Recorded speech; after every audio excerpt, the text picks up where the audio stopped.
네, 새로운 절반의 시작인 7월에 만나는 강혜인의 인.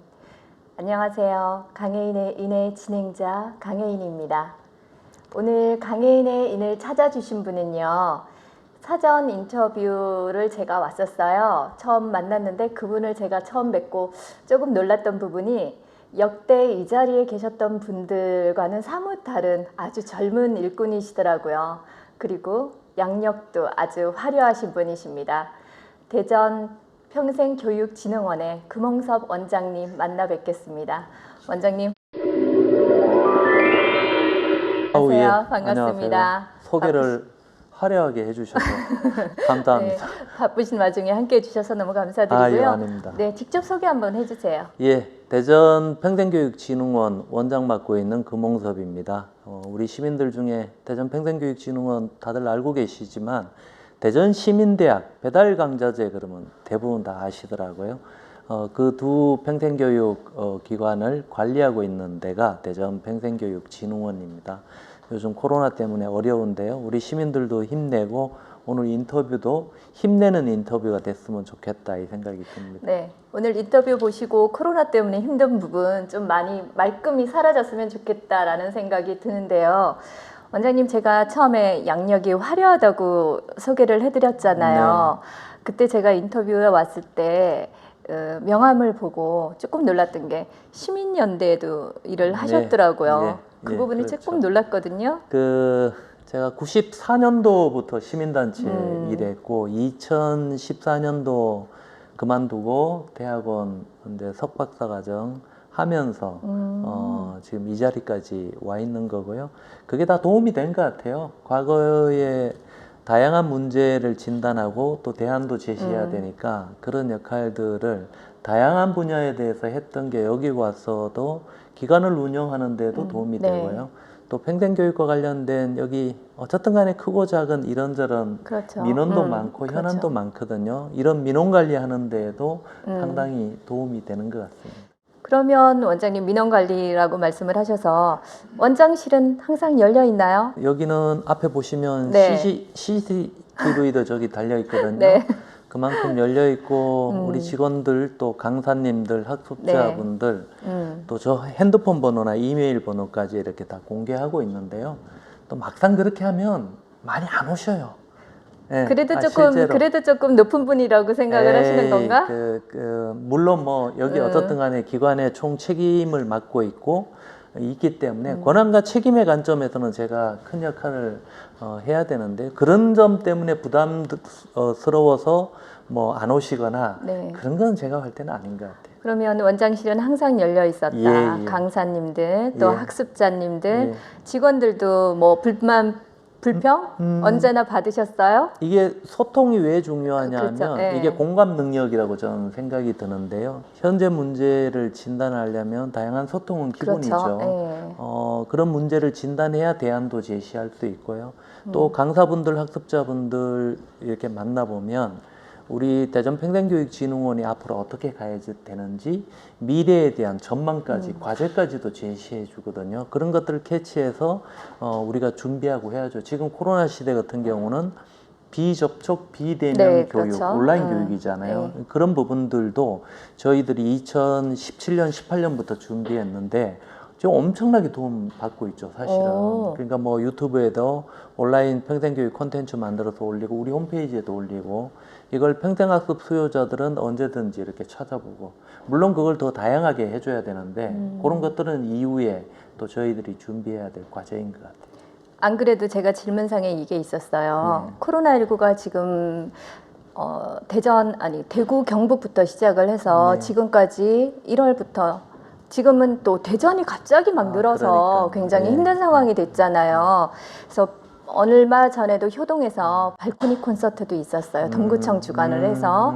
그리고 또 요즘에는 사상 초유의 아이들 개학을 연기하고 우리가 인터넷 강의를 들었잖아요. 예. 그러면은 여기서는 평생교육진흥원에서는 18년도부터 이미 그 부분을 하고 있었다는 건가요? 예, 그렇죠. 저희들 여기 6층에 가면 스튜디오가 있고요. 물론 뭐 엄청난 네. 큰 규모의 스튜디오는 아닌데 네. 강좌 콘텐츠를 만들기에는 충분한, 그래서 1년에 한 110개에서 120개 정도 강좌 콘텐츠를 만들어서 계속 올리고요. 여기 강좌에는 뭐 유명한 분들도 오시지만 네. 우리 여기 강사님들도 하시고요. 또 누구나 강사 제도 이런 거 통해서 일반 시민들도 이렇게 참여하실 수 있도록 해서 만든 콘텐츠를 그분들이 갖고도 가고 올리기도 하고 이렇게 하고요. 또 최근에 지금 코로나 때문에 강좌가 저희들도 2월 그렇죠. 달부터 휴원. 올 스톱입니다. 그렇죠. 그래서 좀 안타까운데 이분들의 평생 학습에 대한 욕구 해소를 위해서 별도로 유튜브는 또 일반인들 많이 접촉을 하시죠. 하니까 네. 유튜브에 대전 시민대학 채널을 만들어서 거기에도 한 120개에서 140개 정도 컨텐츠 올려서 무료로 그거는 누구나 다 공개돼서 볼 수 있도록 이렇게 제공을 하고 있고요. 이렇게 코로나 시대에 어떻게 보면 온라인 평생교육이나 이런 부분들 기반도 저희들이 17년부터 준비해서 2018년도에 구축하고 작년의 경험이 올해 상당히 득을 보고 있는 지금 그런 상황입니다. 그러면 여기 시민대학 강좌를 듣는 분들뿐만 아니라 일반 시민들 다른 누구나. 분들도 예. 유튜브는 볼 수 있는 거고. 아니 뭐 전 세계에서 다 볼 수 있으니까 네. 뭐 대전 시민들 외에도 누구든지 보고 싶은 욕구만 있다면 거기 인문교양, 취미 뭐 다양한 영역의 강좌 콘텐츠 올라가 있으니까요. 찾아오셔서 이렇게 보셔서 대전 시민대학 이게 유튜브에서 채널 검색하시면 나옵니다. 그래서 보고 싶은 거 이렇게 선택하셔서 이렇게 보셔도 될 것 같아요. 그거는 그러면 시민대학에서 강좌를 하고 계시는 분들만 올리시나요? 아니요, 아니에요. 강사분들만? 저희들이 외부 서울에서도 모셔오고 뭐 학교 현장에 계신 교수님들도 모셔오고요. 또 우리 강사님들 중에 이번에 55분 별도로 뽑아서 지금도 콘텐츠 계속 만들고 있어요. 예. 너무 좋은 기회가 아니신 것 같아요. 아니 뭐 저희들도 상당히 도움 받고 있어요. 오히려 거꾸로. 이럴 때 위기일 때 방치할 수는 없잖아요. 그렇죠. 여기 시설 얼마나 잘 돼 있어요. 이걸 활용해서 뭔가 할 수 있는 방법을 찾는 건데 그 방법을 찾는데 우리 강사님들이 협조 안 해주시면 못 하는 거예요. 근데 그분들이 협조해 주셔갖고 지금 하고 있는 거죠. 저도 그런 강좌를 하고 싶은 사람 또 했던 사람으로서 영역에 계시잖아요, 또. 네, 그래서 그 부분이 지금 굉장히 가슴에 와닿고 있거든요. 누구나 할 수 있는데 하지를 못하는 부분이 굉장히 많아요. 맞아요. 그래서 저도 유튜브 개인 채널을 갖고는 있지만 그게 활용도가 잘 안 되더라고요. 저희들이 작년에 올해 보고서가 나왔는데요. 작년 기준으로 대전 지역의 이런 평생교육에 종사하는 강사로 계시는 분들 숫자가 한 4,000명 정도 이렇게.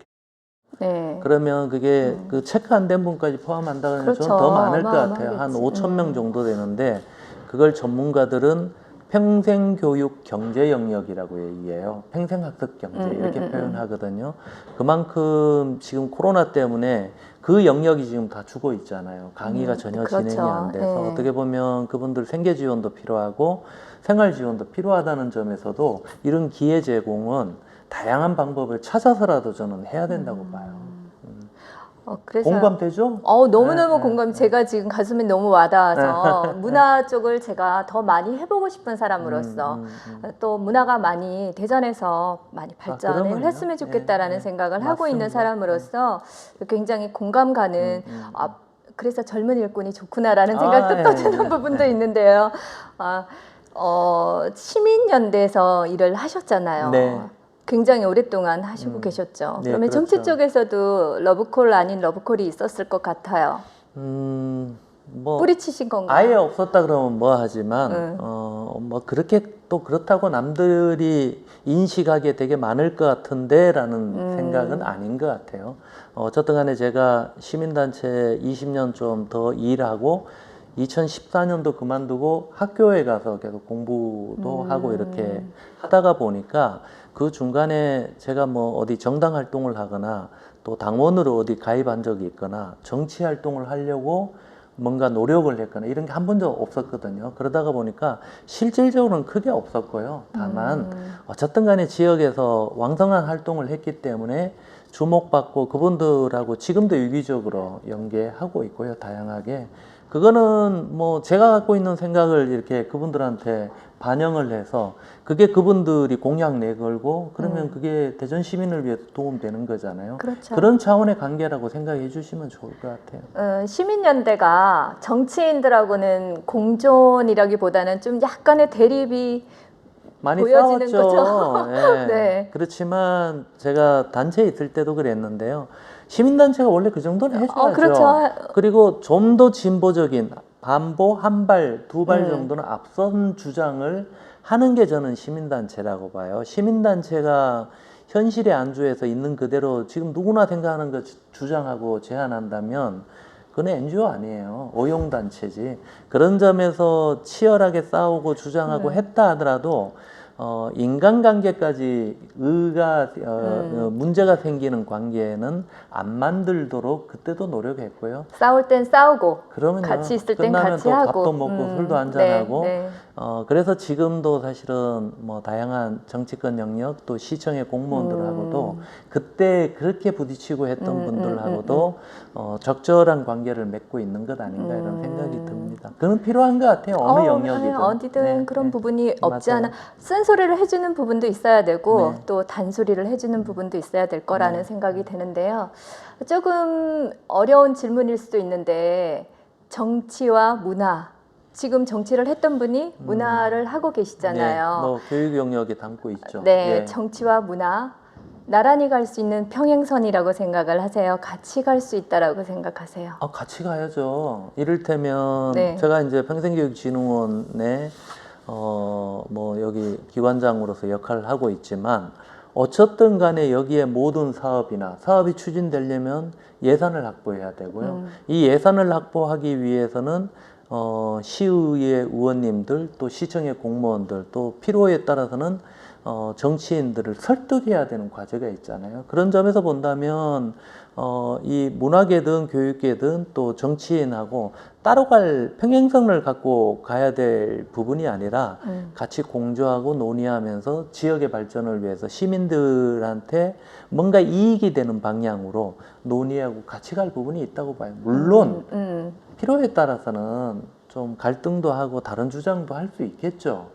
그거는 예를 들어서 교육계가 자기 이기적인 주장만 계속 한다 그러면 정치권에서는 다수의 시민의 이익을 대변하기 위해서 문제 제기도 해줘야 되고요. 반대로 정치권이 잘못하고 있는 문화정책을 편다 그러면 문화계가 나서서 문제 제기해줘야죠. 가만히 있는다 그러면 본인들만 손해 아니에요. 그게 시민들한테도 영향을 미치는 거고. 문화가 잘 되어야지만 문화 도시가 만들어져야지만 그 도시가 활성화가 될 수 있다라는 생각을 그러면요. 하고 있었거든요. 네. 그래서 원장님 만나면서 더 확실해지는 것 같은 느낌도 막 들고 있는데 상위 기관은 조금 달라요. 여기 지금 평생교육원 같은 경우는 시에서 관리를 하는 곳이고 또 문화원이 있잖아요. 각 네, 구마다 구에서 하는 거. 지방자치마다 예. 있는데 문화원하고 평생교육원하고 공존할 수도 있지 않을까라는 생각을 했어요. 저희들이 문화원하고 뭐 직접적인 사업을 같이 한다거나 이런 거는 초창기에 없죠. 몇 개 있었는데 지금은 거의 없지요. 없어요. 그만큼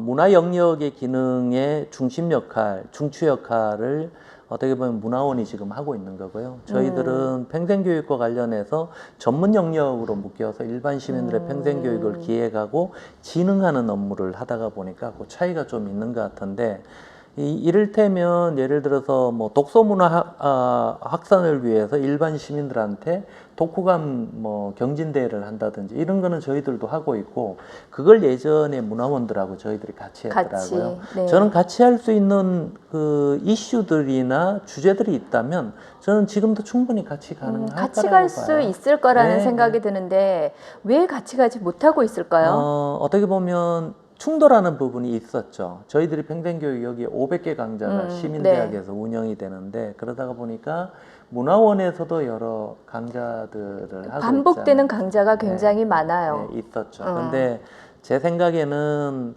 시민대학은 시민대학대로 양적으로 이렇게 많은 평생교육을 하면서 대전 시민 전체의 평생교육 기회 제공을 더 많이 했다라고 저는 생각을 해요.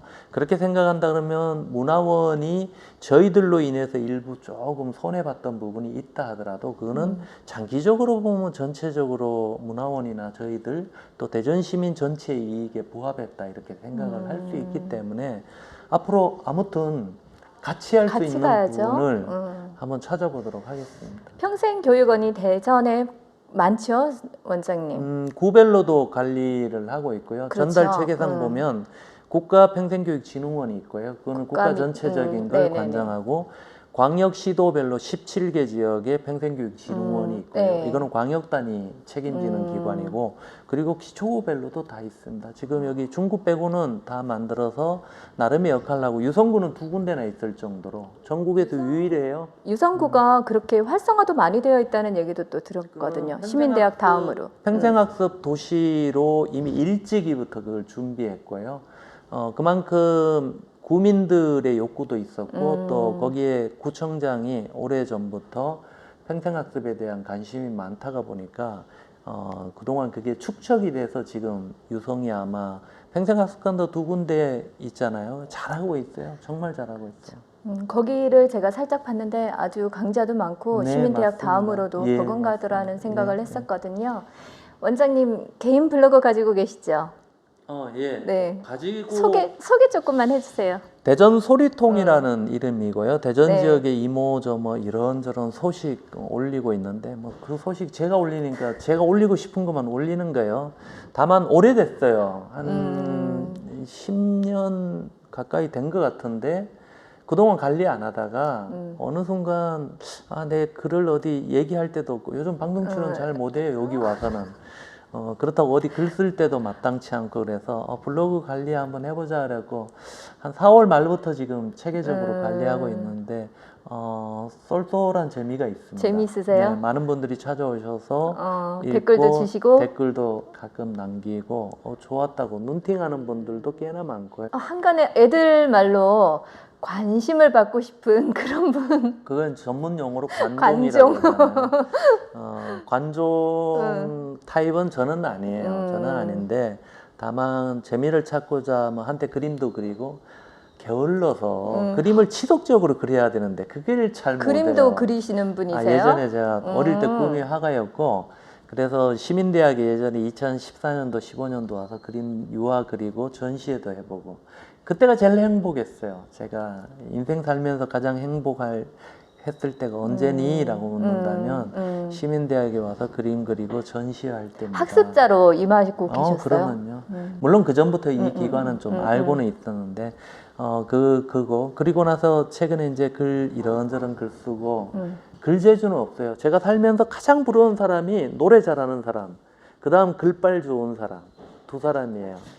글 재주는 굉장히 있으실 것 같은데. 네. 어쨌든 간에 계속 쓰니까 또 재미있어지고 뭐 일반 다반사에 일어나는 일들도 올리고 요리한 거 올리고 별거 다 김밥 만드는 거 봤어요. 김밥은 제가 잘 만들어요. 얼굴 생긴 거하고 달리 술 잘 못 먹고요. 네. 되게 가정적이에요. 집안일 많이 하는 편이고 요즘은 저희 집에 감자가 넘쳐났어요. 요즘 감자가 감자 되게 싸요. 철이죠? 철인데 너무 싸요. 이거 농민들을 위해서 소비 촉진 좀 해줘야 되는데 우연히 집에 감자가 3박스가 왔는데 이걸 빨리 소비를 해야 되니까 쪄먹는 거는 요리가 아니잖아요. 그렇죠, 그렇죠. 누구나 할 수 있는 거잖아. 누구나 할 수 그건. 있는 거고 그래서 열심히 지금 감자 관련해서 감자 볶음, 감자 조림, 감자 짜글이, 감자 무침 별거 다 하고 있고 감자 전까지 하고 있고요. 계속 좀 서양식까지도 좀 도전해 보려고. 원장님 지금 임기가 거의 네, 다 돼갑니다. 끝나가죠. 네, 9월달. 9월이요? 네, 벌써 3년 됐습니다. 와, 3년 동안 제가 원장님께서 생각하시기에 난 이거 너무 잘했다. 근데 난 이건 너무 아쉽다. 너무 잘했다 이런 거보다는 네. 어쨌든 간에 제가 오기 전에 좀 시끌벅글했던 이 조직이어서 제가 오면서 2가지는 고민했어요. 첫 번째는 여기 조직 문화 좀 너무 딱딱한 거 말랑말랑하게 바꿔놓고 싶다. 네, 이렇게 표현해도 되나? 하여튼 그렇게 바꿔놓고 싶다. 그걸 전문 용어로 조직 문화를 혁신하고 싶다. 이렇게 혁신 너무 거창하잖아요. 바꾸고 싶다 이렇게 생각했던 게 있고, 두 번째는 여기 오래전부터 제가 이렇게 들여다보면 시민대학 배달 강좌제, 시민대학이 1년에 여기 2천 강좌에 3만 한 6천 명 이상의 학습자분들이 학습자가. 등록해서 10주씩 수업을 받아요. 어마어마한 거예요. 배달 강좌제가 1년에 10주씩 수업받는 2,300개의 강좌를 취약계층, 취약지역에 보내드려요. 이 또한 어마어마한 겁니다. 전국이 이렇게 하는 데가 없어요. 근데 안타까운 거는 저희들이 그렇게 하면서 취미교양 인문학 중심의 강좌가 너무 많은데 네. 그걸 좀 바꿔놓고 싶어서 사회적 가치 요즘 관련해서 공익적 강좌 이런 게 많이 강조되잖아요. 그걸 뭐 일각에서는 민주시민교육이라고 얘기하고 저는 대전형 시민교육 이렇게 얘기해요. 또 대전이 다양한 출신지 사람들이 모여있는 도시다 보니까 대전학 이런 것도 되게 강조할 필요가 있어요. 대전학. 또 4차 산업혁명과 관련해서 평생교육과 직업교육을 연계 융합시켜야 돼요. 이건 기본입니다. 기본. 평생교육과 그러면요. 직업. 평생교육 선진국들은 다 그렇게 하고 있어요. 평생교육하고 직업교육을 연계 융합. 인생이 이모작 50대, 60대 어떻게 보면 퇴임하시는 분들이 그분들. 꼭 뭐 직업을 갖기 위해서 직업교육 하는 것도 있지만 그거 말고도 인생 이모작에 새로운 자신감을 불여넣기 위해서도 그런 걸 해야 돼요. 그런 거를 제가 두 번째 하고 싶었는데 뭐 나름의 저는 열심히 했다고 저는 생각을 해요. 여기 채용 관행이나 이런 것도 전공 시험도 보게 하고 다 바꿨고요. 또 계약직 직원이 있는 거 전부 다 일반직 정규직으로 전환도 했고 또 권위적으로 조직 운영하는 부분들 뭐 진짜 생긴 것 자체가 권위적이지는 않아요. 그래서 그것도 바꾸기 위해서 다양한 노력을 했고요. 또 취미교양 인문학 중심의 강좌도 하나하나 바꾸고 있는데 이건 한꺼번에 바꾸기 어려워요. 그래서 우리 앞으로 과제이기도 하지만 그것도 차근차근 변화시키고 있고요. 준비하지 않았던 거 만든 거 있어요. 성과가 학력 인정 대전 시립중고등학교라고 어른들이 다니는 중학교 고등학교. 그걸 여기서 우리가 하는 거예요. 그래서 올해 4월달에 개교를 했고 지금 임시학교가 대림빌딩 대흥동에 있는 거기서 학교 운영이 되고 있는데 올 연말에 지금 리모델링 하고 있어요. 자양동에 일반 학교의 한 4분의 1 정도 크기에 리모델링 끝나면 올 연말에 들어가고 내년부터는 본격적으로 학력 인정 대전 시립중고등학교가 대전에서 운영이 되는 거죠. 그게 3년 과정으로 끝나는 건가요? 그러면 중학교 2년, 고등학교 2년씩. 2년씩. 그러니까 보통은 3년이잖아요. 네. 우리 아이들 다니는 학교는 2년씩이기 때문에 1년 3학기로 다니는 거죠. 1년에 3학기. 그러니까 뭐 여름 방학, 겨울 방학이 되게 짧아요. 며칠 안 돼요. 그러니까 어쨌든 간에 그 학교를 작년 1년 동안 준비했어요. 되게 어려웠어요. 그거 어르신들한테 굉장히 호응이 좋으실 것 같아요. 대전에 이렇게 중학교, 초등학교, 중학교까지 그 어르신들 수요가 12만 한 5천 명 정도 되고요. 고등학교까지 포함한다면 더 될 수도 있잖아요. 이분들이 그 분명히 수요가 있고 또 전국적으로 보면 대전 이외에는 광역권별로 여러 개 학교가 있어요. 근데 대전만 사립 하나밖에 없는 거야. 그래서 이 사립이 또 문제가 되니까 공공형으로 만들어 달라고 해서 만든 게 대전 학력인정 대전 시립중고등학교인 거죠. 이제 임기가 끝나시잖아요. 네. 그러면은 재임 얘기는 안 나오세요? 아니에요. 그거는 뭐 안 한다고 이미 공포하셨어요? 밝혔고 다만 이렇게 밝히는 것도 되게 조심스러운 거예요.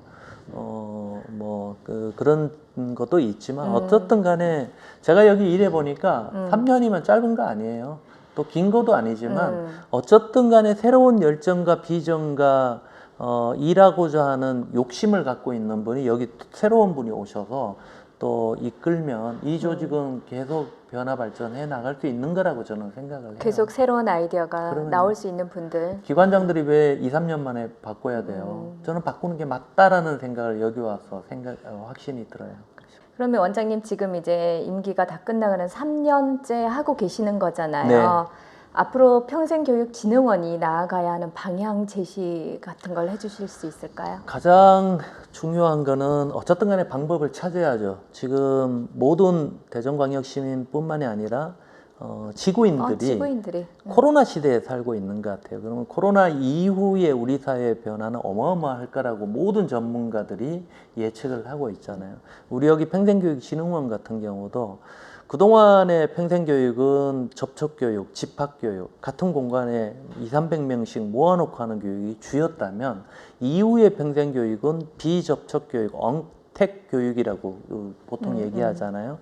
그런 점에서 본다면 온라인 교육이나 이런 것도 활성화될 거고요. 또 다른 측면에서 동네 단위의 한 5명에서 10명 이내에 소규모 단위의 공동체 교육 이런 것도 되게 활성화될 거다 이렇게 예측을 하고 있어요. 저희들이 2017년도부터 온라인 교육에 대해서는 어느 정도 예측하고 충분히 지금 준비해 왔다고 저희들은 자부하는데 동네 단위의 그 커뮤니티 교육과 관련해서는 충분하지 않습니다. 이걸 하려면 좀 새로운 사업 아이템도 있어야 되고 예산도 필요하고요. 또 5개구나 대전시하고 긴밀하게 네트워크도 해야 되기 때문에 어떻게 보면 대전평생교육진흥원이 앞으로 가져야 될 과제인 것 같아요. 그 되게 중요하고 쉬운 것만은 결코 아니에요. 하지만 뭐 필리핀 속담 보니까 이런 게 있더라고요. 하고자 하는 사람은 방법을 찾고 하기 싫은 사람은 핑계부터 찾는다라는 말이 있는 것처럼 뭐 저희들이 나름 문제 인식을 갖고 있다면 그 하고자 하는 방법을 찾는 지혜로운 사람들이 되고자 한다면 충분히 가능하지 않을까 이 생각이 듭니다. 지금 하고 계시는 그 배달 강좌만으로도 충분히 10명 이하의 교육은 하고 있지 하고 않으실까? 있죠. 하고 그 있는데 생각이 그거는 드는데. 이제 취약계층, 취약 지역만 대상으로 해요. 그 이거는 대상자가 목적 자체가 넓지가 못하다. 그렇죠. 네. 그러니까 일반 시민들이 있는 뭐 아파트든 아니면 단독주택 아니면 어린이 도서관이든 이런 공간 요소에 저희들이 프로그램을 보내드리는 수단은 지금 없기 때문에 그거는 저희들이 좀 고민하고 있어요. 시민대학의 성격을 좀 그렇게 바꿀 건지 아니면 새로운 아이템을 갖고 그렇게 접근할 건지 고민하고 있어요. 마지막 질문인데요. 지금 평생교육진흥원을 만들어지면서 원장님까지 4대시잖아요. 네. 4대신데 원장님은 나는 지금까지 원장님들하고는 좀 달랐던 부분이 있었다. 왜 이렇게 라는 그런 생각이 갈등을 있으셨는지 아니 있으셨는지 그런 점은 별로 없었고요. 제가 전임 원장분들하고 같이 일을 해본 건 아니잖아요. 네, 그렇죠. 그 나름의 장점과 단점이 있는 거고 저도 단점 많아요. 엄청 많을 수 있어요. 다만 여기 그동안 이제 제가 4번째인데 이렇게 젊은 기관장은 안 계셨죠? 없었어요. 대전 전체적으로도 제가 최연소거든요. 그만큼 그런 점에서 일부 조금 차이들은 있지 않아요. 그건 뭐 장점이기도 하고 단점이 될 수도 있는 부분입니다. 젊은 분이시기 때문에 더 활발하게 활동할 수 있었던 부분도 없지 않았을까? 그랬을 것 같아요. 네. 다만 그건 저 생각인 거고 성과 관리라는 말이 있는 것처럼 여기 와서 어떤 일에 대한 성과를 냈냐 그건 나중에 또 다른 평가가 있겠죠. 그런 점에서 본다면 어쨌든 간에 제가 오든 그 다음에 누가 오더라도 이 시대가 요구하는 평생교육의 비전과 전망, 과제는 분명합니다. 그걸 해결하는 사람이 올 수 있어야 되는 자리가 바로 이 자리 아닌가 이런 생각이 듭니다. 지금 좀 많이 과제가 힘들어지고 있는 것 같아요. 문화원뿐만 아니라 평생교육진흥원뿐만 아니라 전 세계적으로 문화 계통에 있는 사람들 그분들이 다 지금 공감해야 되는 부분을 지금 마지막 말씀을 해주신 것 같거든요. 평생교육이 걸음마 단계예요. 사실은 우리나라에서 본격적으로 시작한 것도 2010년대 초반부터이기 때문에 그 걸음마 단계가 그럼에도 불구하고 시민들의 평생교육에 대한 욕구 수요는 날로 커지고 있고 이 커지는 수요를 어떻게 프로그램을 통해서 공급을 해드릴 거냐 이게 핵심 과제잖아요. 네. 그런 점에서 보면 결코 쉽지 않죠. 그동안 해왔던 거는 초창기 작업 그 자리 잡는 인프라 구축 단계였다면 제4차 평생교육 국가계획에서도 강조하고 있는데 앞으로는 뭐냐면 질을 높여야 돼요. 그럼 평생교육이 질 높이기 얼마나 어려워요. 그렇기 때문에 이건 더 어려운 과제이다라고 저는 봐요.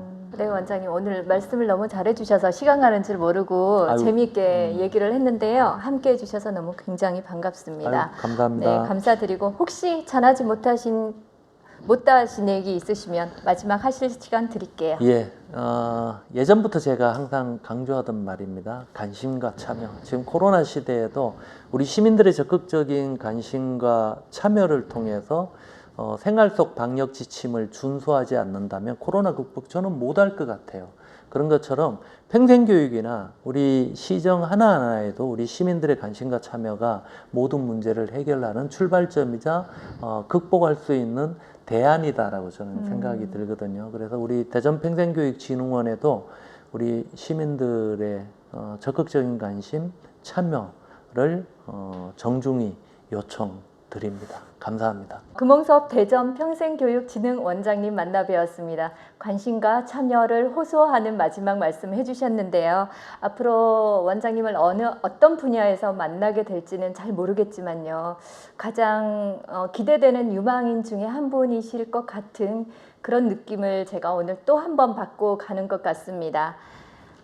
사람의 관계는 1%의 우연과 99%의 노력이 필요하다고 생각됩니다. 아무리 좋은 인연이라도 서로 노력하지 않는다면 오래 갈 수가 없고요. 또 아무리 나쁜 인연이라도 서로 노력한다면 좋은 관계가 되지 않을까 생각됩니다.